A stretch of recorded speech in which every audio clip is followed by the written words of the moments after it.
When I was growing up, my dad had a weird time with like, because I'd see my older brother do things like he was learning how to play baseball, and I was like, I want to play baseball too.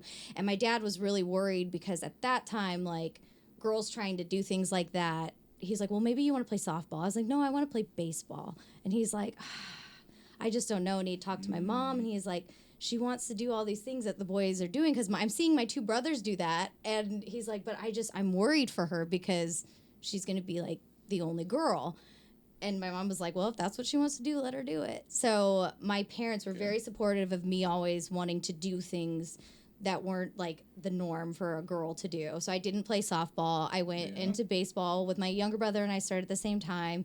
And my dad treated me the same as he did my brothers, which was hard for him because I'm like his little girl, his only little girl. So it was hard for him. But like, I think that's where I kind of learned my work ethic, was that they were like, if you want to do these things, then you have to be treated the same as your brothers, and you got to learn how to do these things the same as all the kids on your team. Like, your gender does not mean somebody's going to take it easy on you. You need to learn how to do these things. Yeah. Like my dad, I wanted to be a catcher, and he was having the hardest time because the way he learned that catchers, like, I guess, learn how their position on the field. Like, he gave me a mask and like shin guards, but he would like bounce balls in the dirt, and I'd have to stop it with just my body, and I couldn't use my arms because he's like, but you got to learn how to keep the ball in front of you. And that's how they would do it with the boys. And he's not like throwing this ball at me as hard as he can, but he's bouncing it in the dirt because he's like, these are things that are going to happen. You have to protect your umpire.